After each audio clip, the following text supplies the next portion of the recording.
ठीक है, स्टार्ट करो। लिखो सब लोग, न्यूटन्स सेकंड लॉ। लिखो जल्दी से, न्यूटन सेकंड लॉ। क्या होता है न्यूटन सेकंड लॉ? बोलो,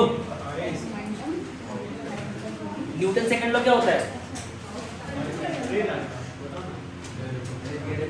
बड़ा हुआ 9th में ना, Newton second law.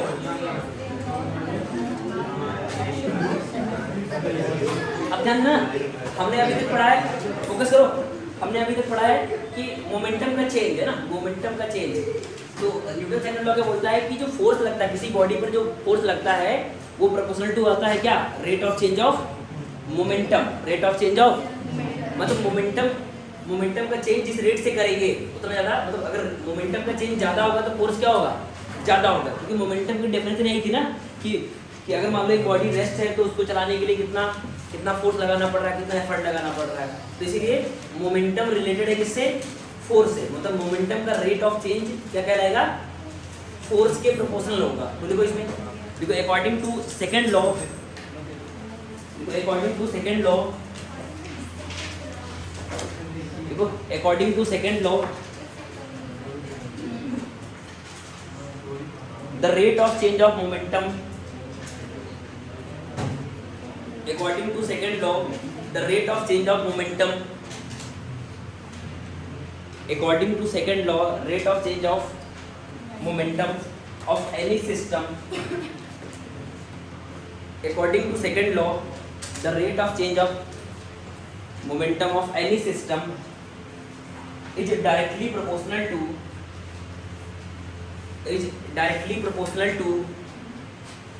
applied external force, is directly proportional to applied external force। यानी कि हम बोल सकते हैं कि नेट एक्सटर्नल फोर्स जो होगा, net external force proportional to क्या आएगा? क्या आएगा? Rate of change of momentum. Rate of change of momentum के प्रोपोर्शनल आएगा। Rate of change of momentum के प्रोपोर्शनल आएगा। यानी कि F एक्सटर्नल प्रोपोर्शनल टू क्या आएगा? dp by dt, dp by dt। अच्छा, जब भी फिजिक्स में प्रोपोर्शनलिटी से कराते हैं तो एक कांस्टेंट आता है ना, तो यहाँ कांस्टेंट आएगा k और k की वैल्यू 1 होगी, तो आएगा k dp बाई dt। और जहाँ पर k की वैल्यू क्या हो जाती है? 1 हो जाती है। k की वैल्यू 1 हो जाती है तो f आ जाता है सिंपली dp बाई dt। मतलब यहाँ पर k की वैल्यू 1 होती है ना, यानी फोर्स, एक्सटर्नल फोर्स जो आएगा वो क्या जाएगा? Rate of change of momentum के बराबर आ जाएगा। इसको क्या बोलोगे? Rate of change of momentum. अच्छा, इसी को और क्या बोलोगे? बोलो, डिफरेंशिएशन ऑफ, जल्दी बताओ, differentiation of momentum with respect to time. Momentum p with respect to time t। अच्छा, इसी को और क्या बोलोगे? Slope of pt graph, momentum time graph. यानी pt ग्राफ का स्लोप क्या बताएगा? एक्सटर्नल फोर्स बताएगा। इसको याद रखना है ना, लिखो जल्दी फटाफट ना, इंपॉर्टेंट है ये। और लिखना है, जैसे हमने पढ़ा है कि F एक्सटर्नल आ गया dp बाई dt, तो इसी में एक और पॉइंट है, स्टार पॉइंट की तरह लिख सकते हो कि अगर मैं dt को इधर भेज दूं ना, dt को इधर, जैसे हमने पढ़ा कि F एक्सटर्नल क्या है? dp by dt। तो मैं dt को इधर भेज दूं तो क्या बनेगा? जल्दी बोलो, dp बराबर क्या बनेगा? F external dt। अब दोनों तरफ अगर इंटीग्रेट कर दे, क्या कर दे? तो ये आ जाएगा डेल्टा p आ जाएगा। क्या आ जाएगा? तो ये आ जाएगा एरिया। एफ डी टी क्या कहलाएगा? एफ डी टी क्या कहलाएगा? बोलो, area under F T graph. अरे क्या बताएगा? जैसे सुना, जैसे हम लिखते हैं, फोकस करना, जैसे हमें पता है वेलोसिटी क्या होता है? dx by rate of change of position. तो dt को उधर भेज दो, तो dx क्या रहता है v dt, तो इंडिकेट कर देते हैं। तो bt का ग्राफ का एरिया क्या बताता है, डिस्प्लेसमेंट या चेंज इन पोजीशन। जैसे a होता था dv by dt, तो dv क्या हो गया a dt, तो इंडिकेट करोगे तो at ग्राफ का एरिया क्या बताएगा, चेंज इन वेलोसिटी। तो ऐसे ही f क्या है dp by dt, तो dt इधर भेज दो तो क्या जाएगा dp f dt, यानी ft ग्राफ का एरिया क्या बताएगा, चेंज इन मोमेंटम। तो याद रखोगे एरिया अंडर कौन सा ग्राफ, ft ग्राफ, ठीक है ना। तो फोर्स टाइम ग्राफ का एरिया क्या बताएगा, चेंज इन मोमेंटम, क्या बताएगा, चेंज इन मोमेंटम। और पीटी ग्राफ का स्लोप क्या बताएगा, पीटी ग्राफ का स्लोप क्या बताएगा, बोलो, अरे मोमेंटम टाइम ग्राफ का स्लोप क्या बताएगा, तो बोलो सर फोर्स बताएगा, क्या बताएगा, फोर्स बताएगा ना। मोमेंटम टाइम ग्राफ का स्लोप बताएगा फोर्स, और एफटी ग्राफ का एरिया बताएगा चेंज इन मोमेंटम। तो इसको लिख लो, फिर आगे बढ़ते हैं ना, जल्दी लिखो। तो ये लिख लिया ना, अरे सबने लिख लिया ना, अब अच्छा दिख रहा है ना।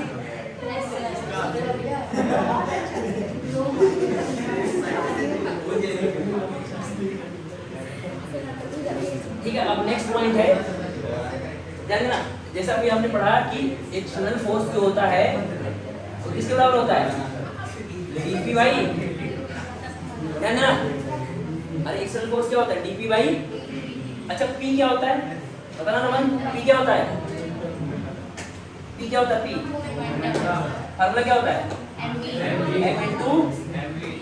m into b।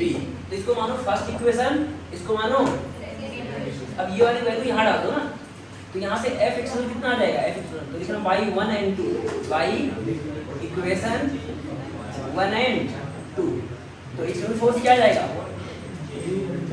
d by dt, और b क्या क्या लिखोगे, m into b।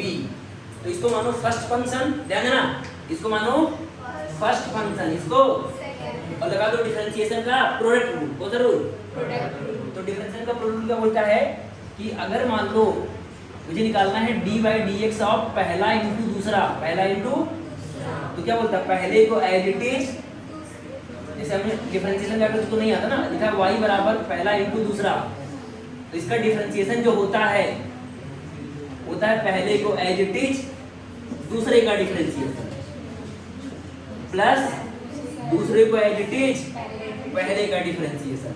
जिनको नहीं आता ना वो साइड में बॉक्स में लिखेंगे ना ये, ठीक है।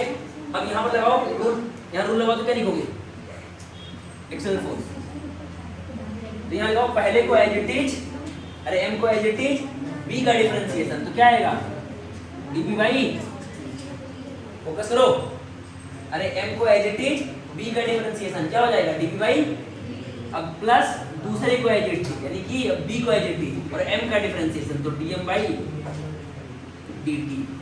समझ आ रहा है, समझ आ रहा है। तो यहाँ पर ये वेक्टर होता है, तो यहाँ लिखेंगे dp बाई dt, और ये हो जाएगा v dm बाई dt, फिर ये आ जाएगा एक्सटर्नल फोर्स। तो ये हमारा आ जाएगा Newton's law in general form, Newton's second law in general form, ठीक है ना। तो अब सुना, न्यूटन सेकंड लॉ क्या आ गया, जनरल फॉर्म। अच्छा ये ध्यान देना, जहां पर अच्छा डी बाई डी टी क्या है, rate of change of velocity, और D M by D T क्या है, rate of change of mass, समझ रहा है, ठीक है। तो यहाँ लिख देना, where D V by D T क्या है, बोलो, rate of change of velocity, rate of change of velocity, और dm by dt क्या है, बोलो, rate of change of mass, rate of change of. इसका मतलब फोर्स दो वजह से आता है, वेलोसिटी के चेंज से और मास के भी चेंज से फोर्स आता है, ठीक है ना। तो लेकिन इन जनरल क्या होता है, मास कांस्टेंट रहता है, जैसे मान लो कोई भी चीज है तो मास क्या रहता है, कांस्टेंट ही रहता है। लेकिन हाँ, जैसे मान लो कुछ चीजों में, जैसे मान लो कि बारिश हो रही है ना और ट्रॉली जा रही है तो उसमें पानी भरने लगा तो उसके मास बढ़ गया, या फिर जो रॉकेट है ना, रॉकेट प्रपल्सन में ना, रॉकेट गया तो उसका गैस पीछे जा रही है तो रॉकेट ऊपर उड़ रहा है, तो उसमें क्या हो रहा होगा, मास कम हो रहा होगा। तो इन सब केस में मास वेरिएबल है, लेकिन अगर मास कांस्टेंट है तो ये वैल्यू क्या हो जाएगी, 0 हो जाएगी। तो dm/dt क्या हो जाएगा, 0। तो जो ये bdm/dt है ना, इसको अलग नाम से मतलब एक अलग सा नाम फोर्स है, उसका नाम रखते हैं थ्रस्ट फोर्स। क्या बोलते हैं, मतलब जो मास के रेट ऑफ चेंज से जो फोर्स आता है उसको बोलते हैं थ्रस्ट फोर्स। क्या बोलते हैं, थ्रस्ट फोर्स। तो इस चीज को यहाँ लिख लो ना नोट डाल के कि सर जो bdm/dt है, bdm/dt इसको बोलते हैं थ्रस्ट फोर्स। क्या बोलते हैं, थ्रस्ट फोर्स। इसके बारे में पढ़ेंगे बाद में भी। तो जो मास के चेंज होने से जो फोर्स आता है वो होता है bdm/dt, bdm/dt। तो dm/dt क्या, rate of change of mass. Mass किस रेट से चेंज हो रहा हो तो उसकी वजह से भी क्या होता है, फोर्स आता है। जैसे रॉकेट प्रपल्सन में क्या होता है कि गैसेस नीचे जा रही हैं तो वो ऊपर जा रहा होगा, है ना रॉकेट, तो उसकी वजह से क्या आता है, थ्रस्ट फोर्स लगता है, थ्रस्ट फोर्स। तो उसको बोलते हैं थ्रस्ट फोर्स। यानी थ्रस्ट फोर्स का फॉर्मूला क्या आ जाएगा, bdm/dt। लेकिन इन जनरल क्या होता है, मास कांस्टेंट होता है। मतलब ज्यादातर जो हम चीजें पढ़ते हैं उसमें मास क्या होता है, कांस्टेंट। अगर मास कांस्टेंट हो जाए, अगर मास क्या हो जाए, इफ मास m क्या हो जाए, कांस्टेंट हो जाए। अच्छा, अगर मास कांस्टेंट हो जाए तो dm/dt क्या हो जाएगा, बोलो, 0 हो जाएगा। dm/dt क्या हो जाएगा, तो इसका मतलब जो हमारा फोर्स आया एक्सटर्नल वो क्या जाएगा, तो सर m dv/dt और b dm/dt था, ये टर्म क्या हो जाएगा, 0 हो जाएगा। अच्छा, dv/dt क्या कहलाएगा, एक्सेलरेशन कहलाएगा। Rate of change of velocity क्या कहलाता है, तो यहाँ से F एक्सटर्नल क्या आ जाएगा, मास इनटू एक्सेलरेशन, F बराबर ma। जो तुमने पढ़ा था कि नेट एक्सटर्नल फोर्स क्या होता है, मास इनटू एक्सेलरेशन। क्या होता है, net external force acting on body equal to क्या होता है, मास इनटू एक्सेलरेशन। समझ आ रहा है। ये कब होता है, जब मास क्या हो, कांस्टेंट हो। अगर मास रहेगा तो उसकी वजह से भी एक फोर्स आएगा, तो उसको बोलेंगे bdm/dt, जिसका नाम क्या है, थ्रस्ट फोर्स। नाम क्या है, हाँ, अगर वो कांस्टेंट है तब F बराबर क्या आ जाएगा, मास इनटू एक्सेलरेशन। अब सुनना, अगर तुमसे कोई बोले कि सर ma क्या है, ma फोर्स है क्या, नहीं, F एक्सटर्नल फोर्स है, ma उसका इफेक्ट है। ma क्या है, उसका इफेक्ट है ना। फोर्स का इफेक्ट क्या है, मास इनटू, जब भी किसी बॉडी पर हम फोर्स लगाएंगे तो उसमें क्या आएगा, एक्सेलरेशन आएगा। तो ma क्या है, ma is not a force, क्या है ये, इफेक्ट ऑफ फोर्स। यहाँ लिख देना नोट डाल के, ma is not a force, it is effect of force. ये फोर्स का इफेक्ट है, इसका मतलब ये कॉज हुआ और ये क्या है, इफेक्ट है। ये कॉज है और ये इफेक्ट है। समझ गए कि नहीं। तो इस चीज को लिख लो, फिर कुछ कुछ पॉइंट लिखेंगे इसके बारे में ना। लिखो फटाफट, लिख लो फटाफट ना। ये तो पहले का था ना ये चीज, ठीक है। तो यहाँ से लिख लो कि एक्सटर्नल फोर्स जो आ जाएगा, मास इनटू एक्सेलरेशन। और ये ध्यान रखना, ये भी ध्यान रखना कि bdm/dt का क्या रहता है, थ्रस्ट फोर्स है ना। ये भी इंपॉर्टेंट है ना, इसको बोलते हैं थ्रस्ट फोर्स। थ्रस्ट है ना, मास के चेंज होने से जो फोर्स आता है उसको क्या बोलते हैं, थ्रस्ट फोर्स। तो कुछ क्वेश्चन लिखना हो, लिखो जल्दी से ना फटाफट।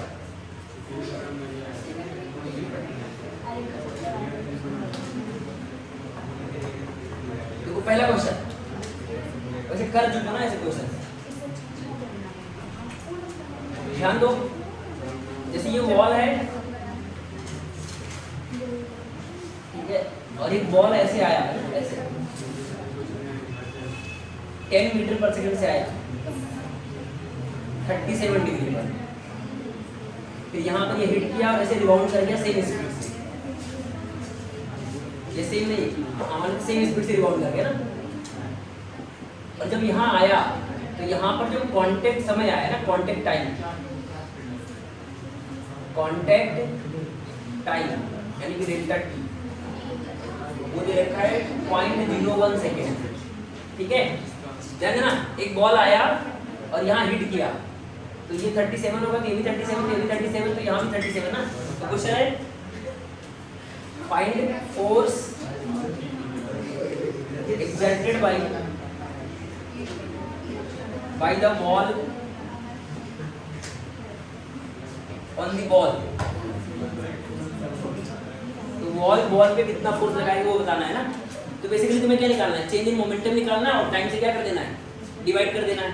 तो हम चेंज इन मोमेंटम के बहुत सारे क्वेश्चंस कर चुके हैं, ध्यान देना, चेंज इन मोमेंटम के बहुत सारे क्वेश्चन कर चुके हैं। तो यहाँ से बॉल आया कितने, 37 पे आया, 37 पे आया 10 से, तो यहाँ हिट किया और 10 से वापस चला गया, तो मोमेंटम में चेंज आया।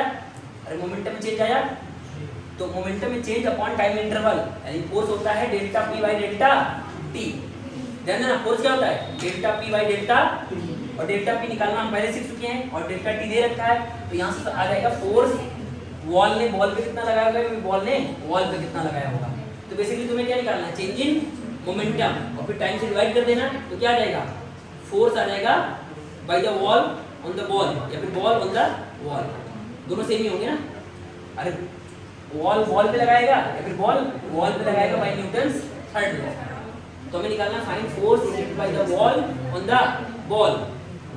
तो बेसिकली क्या निकालना है, चेंज इन मोमेंटम निकाल लोगे, फिर बोलोगे सर फोर्स हो जाएगा delta P by delta D. कर दो जल्दी से ये वाला पार्ट, फिर एक और करते हैं ना, करो मुझे करो जल्दी सब लोग,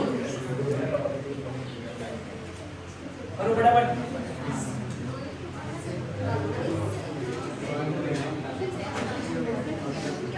अगला क्वेश्चन देखो,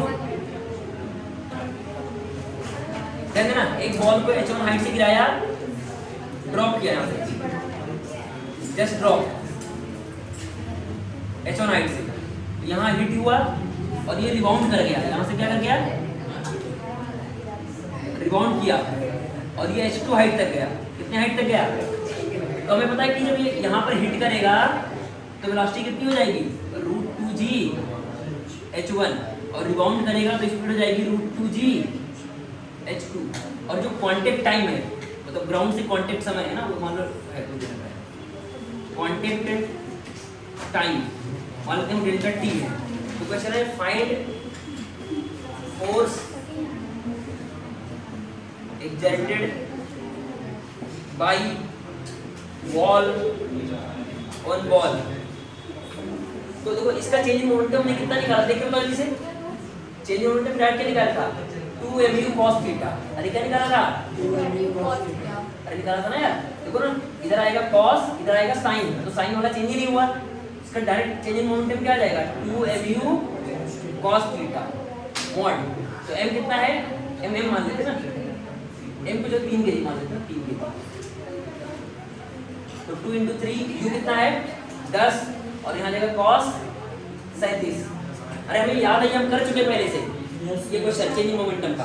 तो चेंज इन मोमेंटम आता था 2mu cos थीटा इस केस में। तो कितना हो जाएगा, सारी वैल्यू पुट कर दो, ये आ जाएगा 6 × 10 और ये आ जाएगा 4/5। तो कितना आ जाएगा, 4 दूना 8, 48। अरे कितना आया, कितना आया, तो एक्सटर्नल फोर्स कितना आ जाएगा, दोनों से एक्सटर्नल फोर्स हो जाएगा delta p by delta t। तो डेल्टा p कितना है 48 और डेल्टा t कितना है 0.01। तो आंसर कितना आ जाएगा 4800 न्यूटन, 4800 न्यूटन। अरे समझ में आया कि नहीं, तो फोर्स कितना जाएगा 4800 न्यूटन। अच्छा इस केस में चेंज इन मोमेंटम हमें याद है ना, है ना, इस केस में चेंज इन मोमेंटम कितना आया था, m√2g, अरे ये आया था ना m√2g h1, अरे ये आया था सबका m√2g h1 plus √2g h2। तो फोर्स क्या आ जाएगा, force delta p by delta p बस खत्म है ना। अरे ये करवा चुके पहले से, तो हो जाएगा ना। तो बेसिकली क्या निकालना, चेंज इन मोमेंटम निकालना है और डेल्टा टी से डिवाइड कर देना, तो फोर्स आ जाएगा। तो इसलिए आप नहीं टाइम पास कर रहे हैं ना, लिख लो इसको फटाफट, फिर आगे चलते हैं। नेक्स्ट क्वेश्चन देखो ना, ये समझ में आया कि नहीं ये चीज, अरे आया कि नहीं ये, अरे चेंज इन मोमेंटम बहुत सारे पहले कर चुके ना ऐसे। एक और लेते ना, क्वेश्चन है find change in momentum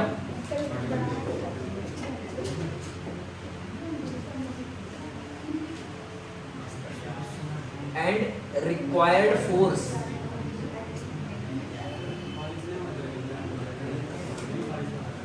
first if batsman hit straight drive,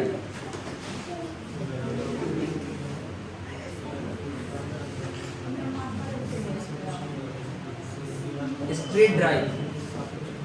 इसका सेकंड पार्ट है इफ बॉल डेविएटेड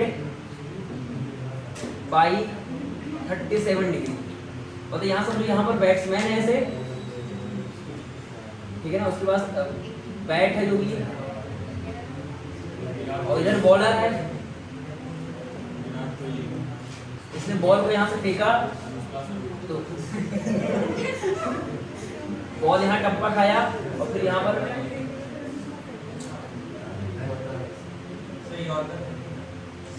ठीक है ना, बॉल मैं मान रहा हूँ कि ऐसे ना डायरेक्टली मतलब बैट पे सीधा हिट होता है ना ऐसे, तो जो हिट होता है मतलब बॉल जा रही है 12 मीटर पर सेकंड से, और जो बैट्समैन ने इसको हिट मारा तो स्पीड हो गई इसकी 20 मीटर पर सेकंड। कितनी हो गई?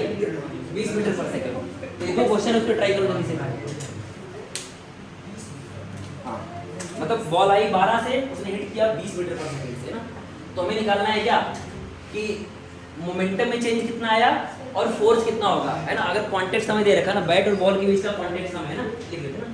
इफ कॉन्टेक्ट टाइम है ना, contact time between ball and bat, मान लेते हैं वो 0.02 सेकेंड है ना। 0.02 सेकेंड के लिए बैल और मतलब बॉल और बैट के बीच में कॉन्टेक्ट समय है ना 0.02। लिख लो जल्दी से ना, फटाफट करते हैं इस क्वेश्चन।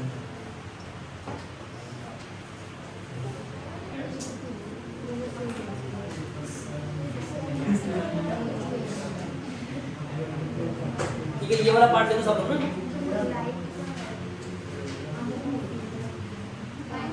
अच्छा, अगर मान लो पहला केस क्या है, बैट्समैन अगर स्ट्रेट ड्राइव करेगा, ध्यान देना, अगर स्ट्रेट ड्राइव करेगा तो बॉल ऐसे आई और बॉल कैसे चली गई, ऐसे चली गई, तो मोमेंटम में चेंज कितना आएगा, बोले जल्दी से।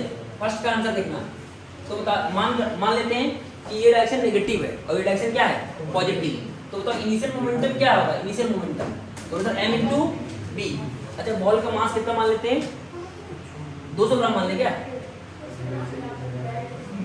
200 ग्राम। तो बराबर करो, अरे वैसे 150 ग्राम का, अरे कैलकुलेशन इजी करने के लिए 200 ग्राम। अरे चुप, 1 केजी ले लेते ना, 1 केजी। अरे कैलकुलेशन इजी रखना यार। अरे तो इनिशियल मोमेंटम क्या आ जाएगा, m b इनिशियल, बोलो m मोमेंटम क्या होता है, मास इनटू वेलोसिटी। तो इनिशियल मोमेंटम क्या आ जाएगा, m इनटू b इनिशियल। अब b इनिशियल देखो ना, बॉल ऐसे जा रही है, कितनी स्पीड जा रही है, 12। अरे कैसे जा रही है, अरे बैट को हिट करने से पहले इसकी स्पीड कितनी है, 12। तो मास है कितना, 200 ग्राम। उसको केजी में चेंज कर लो। अरे किस में चेंज कर लो, तो 1000 से डिवाइड मार दोगे, और वेलोसिटी कितनी है, कितनी है, 12। लेकिन किधर है, माइनस आई कैप, तो क्या लिखोगे, माइनस का 12 आई कैप। अरे समझ में आ रहा है, वेलोसिटी किधर है, देखो नेगेटिव एक्स में, तो इसलिए क्या लिखोगे, माइनस का 12 आई कैप। तो ये काट दो, ये कट जाएगा, तो आएगा माइनस का 24/10, माइनस का 24/10 आई कैप, यानी कि माइनस का 2.4 है ना। ये आ गया इनिशियल मोमेंटम। फाइनल मोमेंटम बोलो, फाइनल। तो बैट्समैन ने हिट किया स्ट्रेट ड्राइव ऐसे, तो मोमेंटम कितना हो जाएगा, m v फाइनल वेक्टर। तो m कितना है, वही 200/1000 केजी हो गया, और v फाइनल कितना हो गया, 20 आई के। अरे कितना हो गया, 20 आई के, 20 आई के। तो ये तो कितना आ गया, 4। अरे कितना आ गया, तो चेंज इन मोमेंटम कितना आएगा, 4 आई कैप है ना। तो चेंज इन मोमेंटम क्या आएगा, तो सर फाइनल मोमेंटम माइनस, तो फाइनल कितना है, 4 आई कैप, ये माइनस, ये ऑलरेडी माइनस है, तो कितना हो जाएगा, 6.4 आई कैप। ये डेल्टा पी आ गया, डेल्टा तो इसका मतलब मॉड कितना आ गया 6.4। हमें चाहिए फोर्स, क्या चाहिए, तो मोमेंटम पहला चेंज आ गया ना, तो ये अपन ने फर्स्ट सॉल्व कर दिया, फर्स्ट मतलब ये मोमेंटम में चेंज आ गया ना, तो ये आ गया अपना ए पार्ट। और उसी का हमें चाहिए फोर्स रिक्वायर्ड, तो फोर्स क्या हो जाएगा, बोलो फोर्स कितना रहेगा, डेल्टा पी बाई डेल्टा, तो डेल्टा पी कितना 6.4 और कॉन्टेक्ट हमें कितना दे रखा है 0.02, 0.0, तो पॉइंट हटाओगे तो यहाँ आ जाएगा 100, ठीक है ना,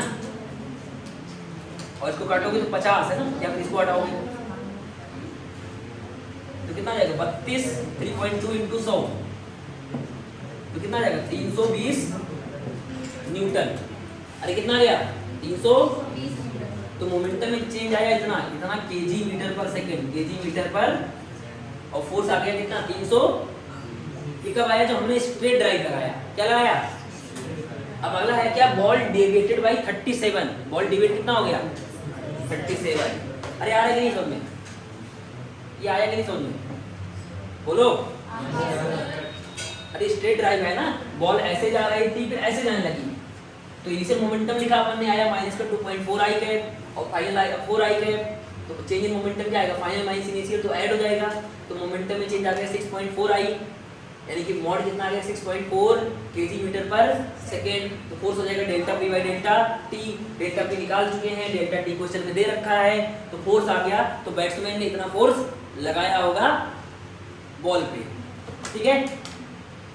अब अगला क्वेश्चन क्या है कि बैट्समैन ने हिट तो किया लेकिन बॉल क्या 37 डिग्री पर क्या कर गई, डिवेट कर गई, मतलब उसने कट शॉट लगाया। कौन सा शॉट लगाया, कैसे कि जैसे सुनना, जैसे बैट्समैन था ऐसे, तो बॉल ऐसे आ रही थी, ध्यान देना, बॉल ऐसे आ रही थी, कितने एंगल पे आ रही थी, मतलब कितने स्पीड से आ रही थी 12 से, फिर फाइनली कैसे जाने लगी, बैट्समैन ने लगाया तो ऐसे जाने लगी, कितनी स्पीड से 20 से, इसका मतलब कितने एंगल डिवाइड कर गई 37। अरे समझ में आ रहा है, अरे बॉल आ रही थी 12 से, अरे बॉल ऐसे आ रही थी 12 से, तो बैट्समैन ने क्या किया शॉट लगाया, तो बॉल क्या हो गई अपने डायरेक्शन से 37 डिग्री क्या हो गई डेविएट हो गई, यानी जाना चाहिए था ऐसे और गया कैसे ऐसे, यानी 37 डिग्री क्या हो गई डेविएट हो गई अपने पाथ से, तो मोमेंटम में चेंज निकाल लो, तो सिंपल है ना, नहीं कर पाओगे मोमेंटम में चेंज, क्या हुआ, तो कैसे बनाओगे, तो यहाँ पे बना रहा हूँ ना, बताओ इनिशियल मोमेंटम कितना है, इनिशियल मोमेंटम तो यही है ना, यही चीज, अरे जितना 12 है 12 इंटू हो जाएगा, सेम आएगा ना ये वाला, तो डायरेक्ट लिख दे, क्या डायरेक्ट लिख दे, तो कितना आ गया माइनस का 2.4 आई कैप, बोलो। अब फाइनल मोमेंटम, इसके कंपेयर करोगे, क्या करोगे, तो फाइनल मोमेंटम निकालने के लिए थोड़ा सा ध्यान रखना ना, कि सर बोलोगे सर वेलोसिटी ऐसे ही आने लगी, देखो ऐसे हो गई, कैसे हो गई ऐसे, कितनी स्पीड से 20, और ये एंगल कितना है 37, तो मुझे क्या करना पड़ेगा, बोलो कंपोनेंट करने पड़ेंगे वेलोसिटी के, वेलोसिटी क्या करने पड़ेंगे, तो ये अगर 37 है तो इधर क्या आएगा 20 cos 37, और इधर कितना आएगा 20 sin 37, तो 20 sin 37 कितना आएगा 3/5, ये आएगा 12 और ये आएगा 16, अरे बोलो 16, ठीक है ना। तो इसका मतलब हमारी फाइनल वेलोसिटी कितनी आई, फाइनल वेलोसिटी मैं यहाँ लिख रहा हूँ ना बेटा कर, तो इनिशियल मोमेंटम ये आ गया।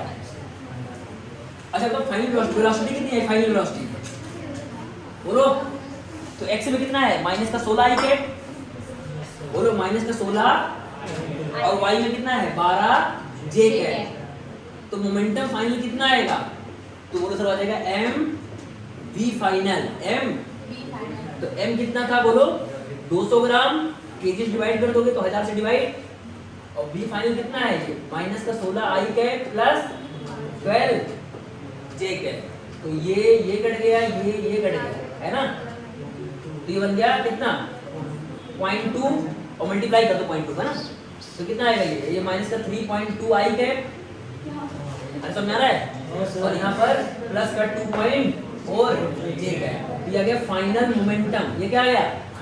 अब क्या निकालोगे? Change in momentum. क्या निकालोगे? तो चेंज इन मोमेंटम क्या आएगा?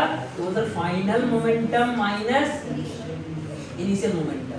तो फाइनल ये है माइनस का 3.2 आई कैप 2.4 जे कैप, और इनिशियल कितना था? कहाँ गया इनिशियल? माइनस का 2.4, तो माइनस का 2.4 आई कैप। तो अब ये प्लस हो जाएगा, वो माइनस, तो बचेगा कितना? Delta P. तो 2.4 में 3.2 जाएगा, कितना बचेगा? बोलो पॉइंट्स कितना आएगा? 0.8 माइनस का 0.8 समझ में आ रहा है?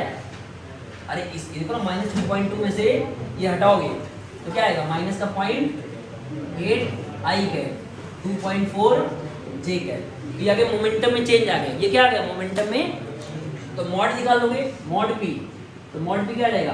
तो सर आई के कोफिशिएंट का स्क्वायर, बोलो, और जे के कोफिशिएंट का स्क्वायर आ जाएगा यहाँ से। तो फोर्स क्या हो जाएगा? Delta P by delta T. तो डेल्टा टी पता है, डेल्टा पी निकाल लिया तुमने, तो यहाँ से हमारा आ जाएगा फोर्स। तो प्रोसेस समझना है, बाकी ठीक है ना, लिख लो। नेक्स्ट देखो ना, next question.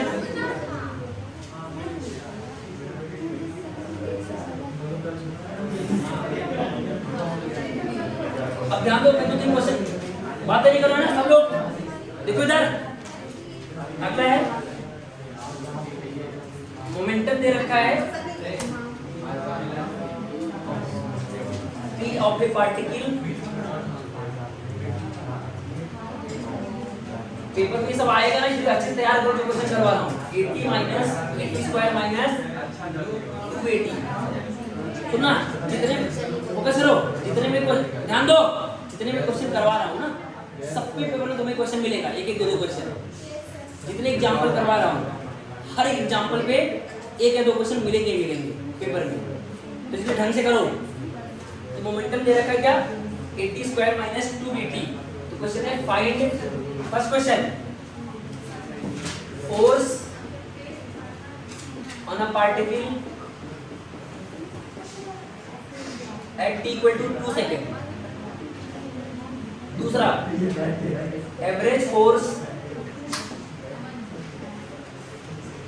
Between 1 to 3 second. तीसरा, time at which force on a particle become 0।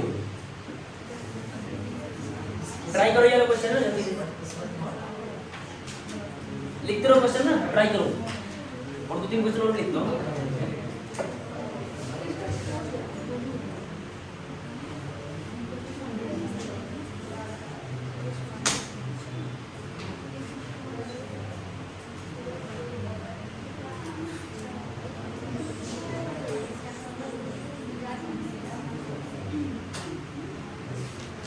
F1 equal to 3i plus 2j minus k cap. F2 equal to 3i cap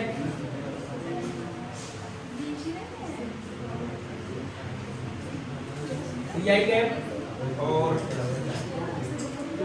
minus 10j cap plus 11k।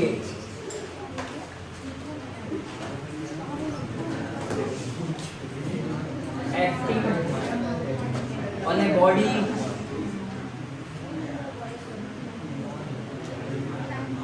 produces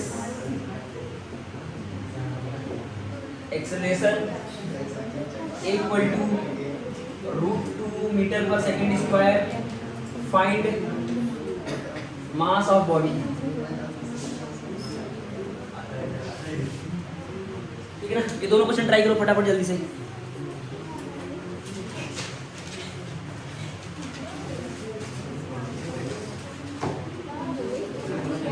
ठीक है, तो ध्यान दो ना, ये हमें दे रखा है मोमेंटम टाइम इक्वेशन। तो इसको जब डिफरेंशिएट करेंगे तो क्या आएगा? बोलो, इसको डिफरेंशिएट करेंगे तो क्या आएगा? अरे मोमेंटम को डिफरेंशिएट करोगे तो क्या आएगा? क्या आएगा? मोमेंटम को जो अगर डिफरेंशिएट करेंगे with respect to time force आएगा ना। अभी तो लिखवाया यार, ध्यान दो सारे लोग। तो अगर पीटी ग्राफ दे रखा है तो इसको डिफरेंशिएट करोगे तो क्या मिलेगा तुम्हें? फोर्स मिलेगा। तो तुम्हें फोर्स ही चाहिए, क्या चाहिए? तो क्या कर दो? डिफरेंशिएट मार दो। तो बोलो सर F जो होता है वो आपने सिखाया था dp/dt होता है, क्या होता है? तो लगाओ इसमें पावर रूल। तो a तो कांस्टेंट है, 2t² क्या जाएगा? 2t, तो क्या जाएगा? 2at, और यहाँ क्या जाएगा? 2bt, तो 2b तो कांस्टेंट है, t का क्या हो जाएगा? 1, तो क्या जाएगा? 2b। तो फोर्स कितना आ जाएगा? 2at minus 2b। अरे यार है कि नहीं? अरे ये कांस्टेंट है, t² का बन जाएगा 2t, तो बन जाएगा 2at, और 2b कांस्टेंट है और t का डिफरेंशिएशन क्या हो जाएगा? 1, तो आ जाएगा 2b। अच्छा कब चाहिए? एट t इक्वल टू, तो लिखोगे at t equal to 2 second, तो पुट कर दो। तो फोर्स कितना आ जाएगा? 2a इंटू 2 माइनस 2b, तो आंसर कितना आ जाएगा? 4a minus 2b Newton. ठीक है ना? ये फोर्स आ गया पहला। ध्यान दो, नेक्स्ट पार्ट एवरेज फोर्स इस बार निकालना है। ये जो हमने फोर्स निकाला है ये इंस्टेंटेनियस फोर्स है। ये कैसा फोर्स है? इंस्टेंटेनियस। हमने t बराबर 2 सेकंड पे फोर्स निकाल दिया, लेकिन हमें क्या निकालना है? Average force between 1 to 3। ये जो निकाला वो क्या निकाला? इंस्टेंटेनियस फोर्स निकाला, मतलब t इक्वल टू 2 सेकंड पे इतना फोर्स लग रहा होगा। और हमें निकालना है इस बार इंटरवल में निकालना है। क्या निकालना है? इसका मतलब एवरेज निकालना है। तो एवरेज फोर्स कैसे निकालते हैं? तो सर एवरेज फोर्स निकालने का तरीका है F एवरेज बराबर, ऐसे लिखेंगे, F एवरेज बराबर delta P by delta T। क्या लिखेंगे? Delta P by delta. तो बोलो सर मोमेंटम निकालेंगे 1 पे, फिर मोमेंटम निकालेंगे 3 पे, फिर डेल्टा P निकालेंगे और डेल्टा T कर देंगे। तो पहले क्या निकालेंगे? बोलो मोमेंटम कब निकालेंगे? एट t इक्वल टू 1 पे, इसको 1 डाल दो। तो बताओ P1 कितना आएगा? P1 कितना आएगा? 1 डालो इसमें, क्या आ जाएगा? a 1 का स्क्वायर माइनस 2b इंटू 1 यानी कि a माइनस, बोलो समझ आ रहा है? अरे 1 का स्क्वायर करोगे तो क्या आएगा? a ही आएगा, और यहाँ 2b इंटू 1 यानी कि 2b। ठीक है, ये आ गया 1 सेकंड पे। अब बताओ 3 सेकंड में बोलो, 3 डालो इसमें, p3 कितना आ जाएगा? a इंटू 3 का स्क्वायर 2b इंटू 3, तो कितना आ जाएगा? 9a minus.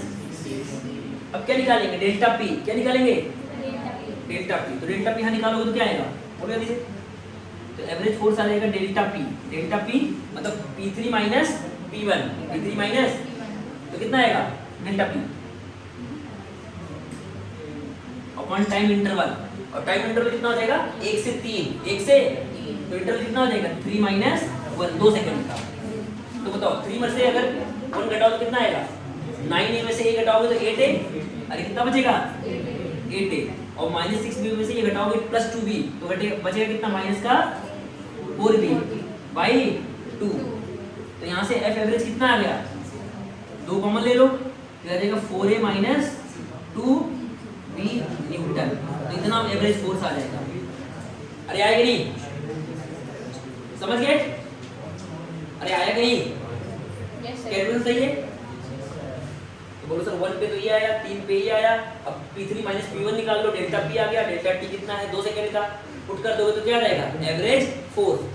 जब इंस्टेंटेनियस निकालना होगा तो डायरेक्ट यहाँ T पुट कर दो, लेकिन एवरेज निकालना है तो क्या करना है? पहले निकालो इनिशियल मोमेंटम, फिर निकालो फाइनल मोमेंटम, फिर निकालो डेल्टा P, फिर delta P by delta T कर देंगे। अब अगला है time at which force on a particle become zero, यानी बोला फोर्स कब जीरो होगा? तो फोर्स को क्या कर दो? जीरो। यानी थर्ड पार्ट में क्या बोलोगे? बोलो सर फोर्स जीरो हो जाए। क्या जीरो हो जाए? इसका मतलब ये टर्म जीरो हो जाए। अरे ये जीरो हो जाए तो ये कितना था? 280 माइनस, बोलो फोर्स कितना आया था? 280 माइनस 2b बराबर 0। तो 280 इक्वल टू कितना आ जाएगा? 2b। तो 2 से 2 कट जाएगा तो t कितना आ गया? b बाई a सेकेंड, यानी b बाई a सेकेंड बाद फोर्स क्या हो जाएगा? जीरो हो जाएगा। b बाई a सेकेंड बाद फोर्स क्या हो जाएगा?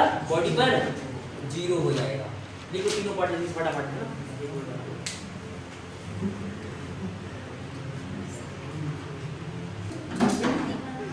आगे बढ़ते हैं, ये वाला देखो, तो ये समझ में आया सबको ना, तो ये मिटा देते ना। देखो इस वाले पार्ट में बोला है कि बॉडी है, ध्यान देना, ओके सरो, एक बॉडी है उस पे ये दो फोर्स लग रहे हैं, ओके सरो, एक बॉडी है उस पे ये दो फोर्स लग रहे हैं। तो पहले हम निकालेंगे नेट फोर्स, क्या निकालेंगे? तो नेट फोर्स निकालने के लिए क्या करेंगे? दोनों को जोड़ देंगे, दोनों को क्या कर देंगे? दोनों को जोड़ दो वेक्टर की तरह, जोड़ो। क्या करोगे? आई आई को जोड़ोगे जे जे और के को, तो यहाँ कितना आएगा? 3 और 3 6 आएगा, यहाँ -10 और यहाँ 2, तो बनेगा माइनस का 8 जे, फिर यहाँ 11 और यहाँ पर तो क्या बचेगा? 10 के गए, समझ आया? अच्छा 10 के तो आया ना, प्लस 10 का के है ना, ध्यान दो। तो यहाँ पर पहले दोनों फोर्सेस को ऐड कर दो वेक्टर की तरह, तो आई आई मल्टीप्लाई मतलब आई आई जुड़ जाएगा जे जे और के, तो यहाँ से 3 3 6 हो जाएगा, और -10 और 2 तो -8 या +11 और -k तो 10 के, तो ये आ गया, ठीक है। ये हमारा क्या आ गया? Net force. तो इसका मॉड निकाल दो, क्या निकाल दो? मॉड, मतलब नेट फोर्स का मॉड निकाल, ये नेट फोर्स आता है ना। तो कितना देगा मॉड? बोलो जल्दी से, √6² 8² प्लस 10²। सबको पता है मॉड कैसे निकालते हैं? आई के कोएफिशिएंट का स्क्वायर, जे और के का √। तो ये सॉल्व करोगे तो ये बनेगा 100 प्लस 100, तो सॉल्व करोगे तो 10√2 10 इतने न्यूटन फोर्स आ गया। कितने न्यूटन? अब हमें बोला है कि इससे फोर्स एक्सेलरेशन कितना आ रहा है, तो मास निकालना है, तो क्या लगा दो? न्यूटन सेकंड लॉ, तो by second law, Newton second law, Newton second law. तो न्यूटन सेकंड लॉ क्या बोलो? F बराबर मास इनटू एक्सेलरेशन। तो फोर्स कितना आया? 10√2, मास निकालना है, एक्सेलरेशन कितना आया? √2, तो √2 मर जाएगा, तो m की वैल्यू कितनी आ गई? 10 kg। तो मास कितना रहा बॉडी का? 10 kg। लिख लो फटाफट।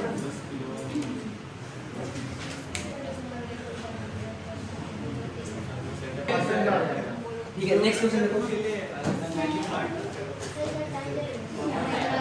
अरे एक दो क्वेश्चन एक बार बोलो।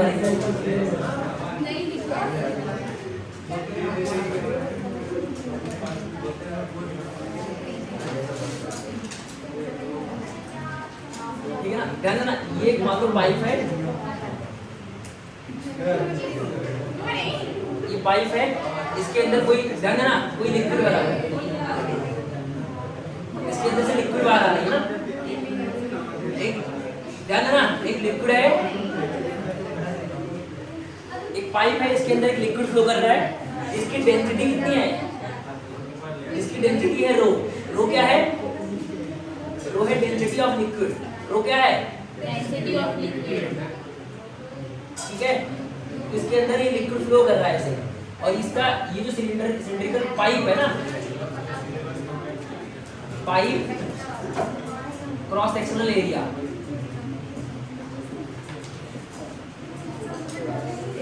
एरिया मान लेते हैं ए है, पाइप का क्रॉस सेक्शनल एरिया है ना, पाइप जो है उसका ये वाला एरिया कितना है? ये वाला ए है, ये वाला एरिया। अगर रेडियस आर होता तो एरिया होता πr², पर पूरा कितना दे रखा है? ए दे रखा है, और इसके अंदर लिक्विड फ्लो कर रहा है।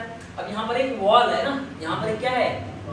वॉल है, तो पानी आएगा तो इससे टकराएगा, पानी आएगा, इससे क्या होगा? यहाँ से पानी निकलेगा ऐसे, तो यहाँ से टकराएगा ऐसे। तो हम मान चल रहे हैं ना, पानी टकराया और सारा पानी स्टॉप हो गया और नीचे जाने लगा ऐसे, सारा पानी किधर जाने लगा? मतलब कोई पार्ट रिफ्लेक्ट नहीं हुआ, कोई पार्ट ट्रांसमिट नहीं हुआ, सारा का सारा क्या हो गया? मतलब वाटर यहाँ से पानी सीज कर गया। पानी क्या हो गया? वाटर स्टॉप है ना, वाटर क्या हो गया? पानी वॉल पे आया, ऐसे वॉल पे पानी ऐसे टकराया और नीचे गिरने लगा। ऐसे नहीं कि छिटक के आया, ऐसा नहीं आया ना। अगर ऐसा आएगा तो क्वेश्चन चेंज हो जाएगा, समझ में आ रहा है? ध्यान दो सर लोग, यहाँ से पाइप से पानी फ्लो कर रहा था, लिक्विड फ्लो कर रहा था, इसकी डेंसिटी रो है, और यहाँ पर जो इसकी स्पीड है ना, इसकी स्पीड है वो दे रखा है u मीटर पर सेकंड से आ रहा है। किससे आ रहा है पानी? यू मीटर पर सेकंड से पानी आ रहा है। कितने से आ रहा है? हर सेकंड कितने आ रहा है? यू मीटर पर सेकंड से पानी आ रहा है। ध्यान दो, तो लिक्विड किससे आ रहा है? यू मीटर पर सेकंड से वॉल से टकराया, और वॉल से टकराने के बाद क्या हो गया? ऐसे ऐसे टकराया और ऐसे गिर गया, नीचे गिरने लगा। तो कोई रिफ्लेक्ट नहीं कर रहा है, कोई पीछे भी नहीं जा रहा ना, ऐसा मान चल रहा है। तो यहाँ पर क्या कर रहा है? वाटर स्टॉप, मतलब वॉल पे ऐसे फैल जा रहा है। वॉल पे क्या हो जा रहा है? स्प्रेडिंग होता है ना, स्प्रेड ऑन वॉल, ऐसा मान चल रहा है। तो क्वेश्चन है फाइंड फोर्स एक्सर्टेड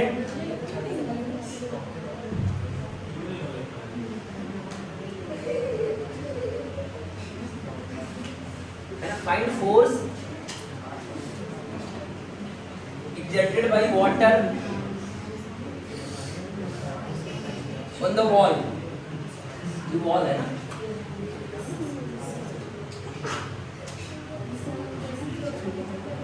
ठीक है ना। तो वाटर वॉल पे कितना फोर्स लगा रहा होगा? लगा रहा होगा ना, पानी जब आएगा तो इसको फोर्स लगाएगा, तो कितना फोर्स लगाएगा ये निकालना है हमें ना। फोकस करना, कैसे करेंगे? इंपॉर्टेंट क्वेश्चन है, जल्दी लिखो। तो क्वेश्चन क्या है? ध्यान दो, पाइप है, पाइप का एरिया कितना दे रखा है? A, उसमें जो लिक्विड है उसकी डेंसिटी कितनी दे रखी है? रो, उसकी स्पीड कितनी है?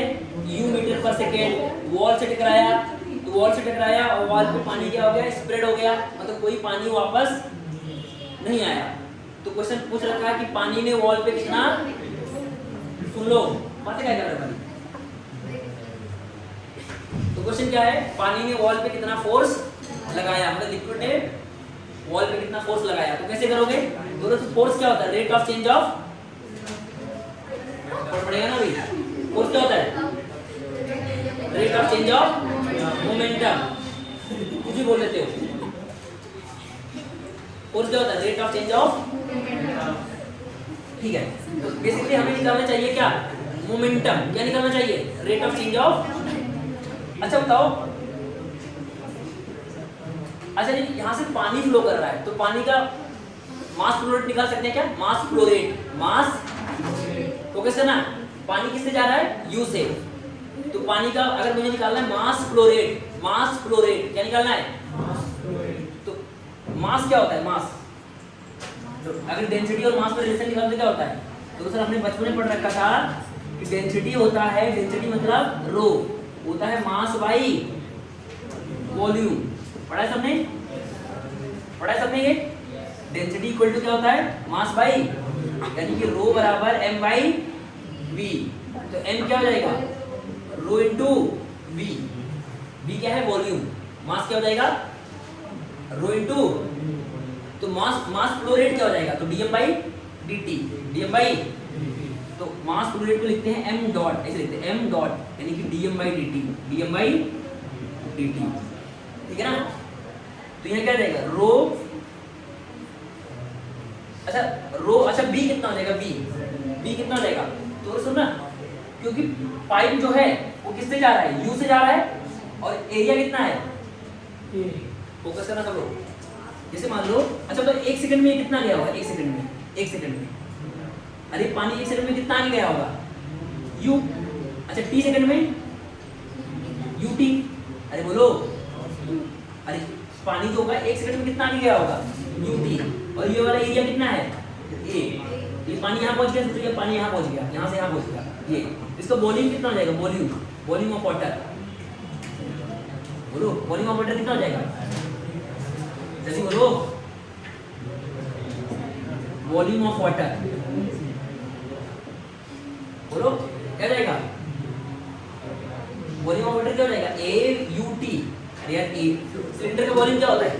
Area into length. अरे सिलेंडर का एरिया क्या होता है? सिलेंडर का वॉल्यूम क्या होता है? Base area into height.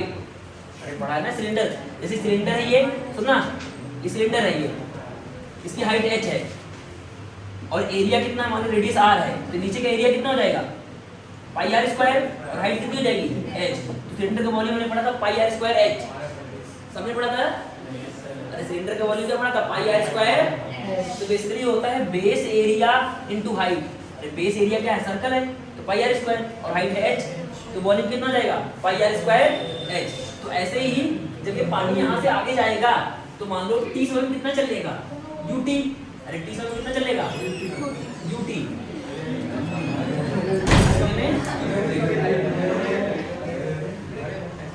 है ना, टी समय में कितना चलेगा, ut।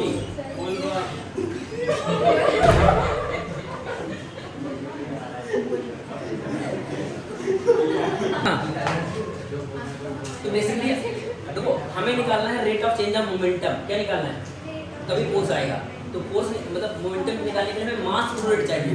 तो हमें पता है डेंसिटी होता है मास बाई वॉल्यूम, तो डेंसिटी हो जाएगा m बाई v, तो ये m हो जाएगा rho into v, rho into. अब हम निकालेंगे वॉल्यूमेट्रिक फ्लो रेट कि पानी हर सेकंड कितना पानी आ रहा है, हर सेकंड कितना पानी आ रहा है। तो t समय में पानी कितना आगे निकल, ध्यान दो, t समय में पानी कितना आगे निकल जाएगा, ut। और ये एरिया कितना है, a, तो वॉल्यूम कितना हो जाएगा, volume of water, area into length. ये लेंथ हो जाएगा ना यार, एल मतलब बोलो a u t, a u t। इसका मतलब अगर तुमसे बोले वॉल्यूमेट्रिक फ्लो रेट मतलब हर सेकंड पानी कितना फ्लो कर रहा है, यह है वॉल्यूम ऑफ वाटर। तो अगर तुमसे निकाले volumetric flow rate, volume flow rate, तो t को डिवाइड कर दोगे तो क्या आ जाएगा, au आ जाएगा। क्या जाएगा, समझ रहा है, वॉल्यूम। अरे ये वॉल्यूम आया ना, ये वॉल्यूम आया और हमें चाहिए वॉल्यूमेट्रिक फ्लो रेट। क्या चाहिए, वॉल्यूम फ्लो, तो वॉल्यूम निकालिए, कोई बात नहीं, वॉल्यूम निकालिए अपन ना। अभी क्या निकालिए आपने, वॉल्यूम कितना आ गया, AUT। अब यहाँ रखो तो मास क्या आ जाएगा, मास,